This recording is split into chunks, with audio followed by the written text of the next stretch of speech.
Good morning. In the last session, we have discussed about the patient and doctor and the basics of medical interview. Today I will be discussing the format in which you will approach a patient. As mentioned earlier, depending upon the situation, the exact format will be varying, but this is a basic structure which can be applied anywhere. First is to get the basic data about the patient. Confirm the validity. There should be at least 2 points: name and address, name and age and date of birth. Because in many situations, the same name can be there for more than one patient. So, first and foremost, see that the identity of the patient is verified. Next thing, you can ask about the presenting complaint. This can be like, what is the reason why you came today, or what bothers you, and try to fix the agenda and try to limit the main complaints into 2 or 3. The tendency to include all the complaints in the presenting complaint should be avoided. So, after confirming what are the presenting complaints, you tell, okay, these are the complaints for which you came, isn't it? So, this will be you are fixing the agenda. Then most often when you are writing, you will write the history of presenting complaint in the OPQ format, which we have discussed in a previous session. But here, it is always better to go with the past medical history. So, this includes the surgical, and for females, we can include the obstetric history also. What is the importance of the past medical history? Many a time, the presenting complaint may be due to an underlying disease. For example, somebody coming with a weakness of one side of the body, that is hemiplegia. The person may be having a rheumatic heart disease, myocinosis, and the etiology will be embolism. So, knowing the past medical story is very important.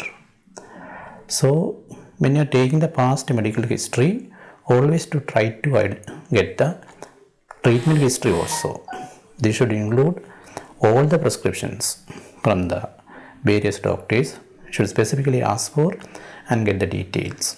So, rather than writing non-diabetic, you should write down, so he is having diabetes, he is on the following medicines, and they should be clearly mentioned, because only then you can give adequate treatment for the patient. So, keep this in mind. So, once you have taken the past medical story and know the background of the patient, now go into the details of the history presenting complaint in the OPQ format or Socrates. So, both can be used for expansion of the details. Next step is going for the family history. Again, this may be a very sensitive issue for many people, especially some genetic disease is running in the family.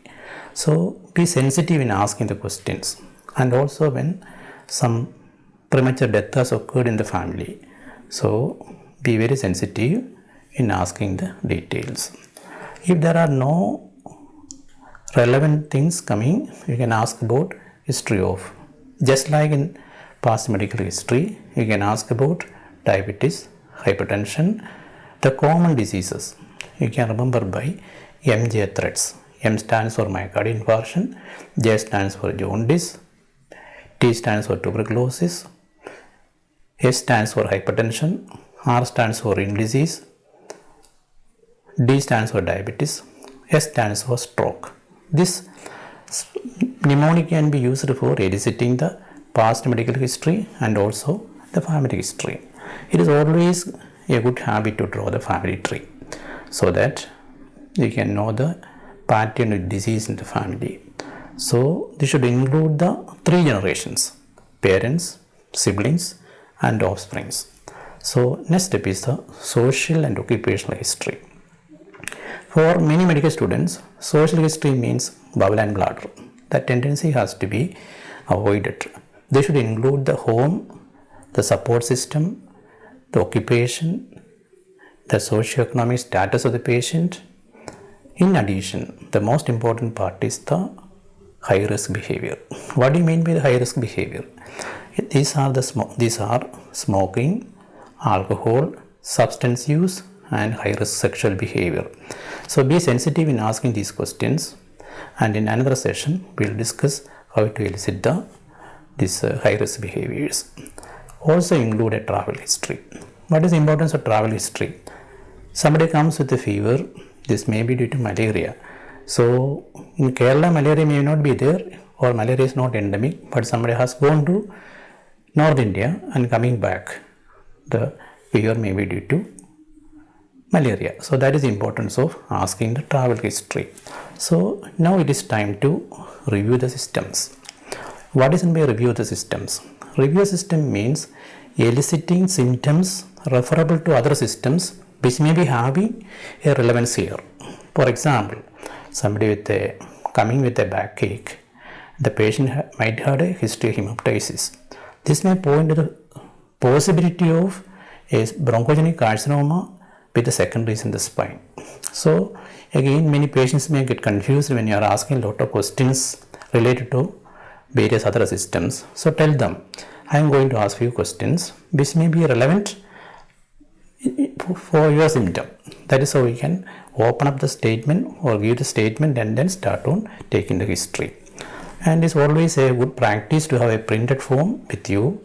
Either give to the patient and ask them to fill, or you can note it down so that you will not miss anything.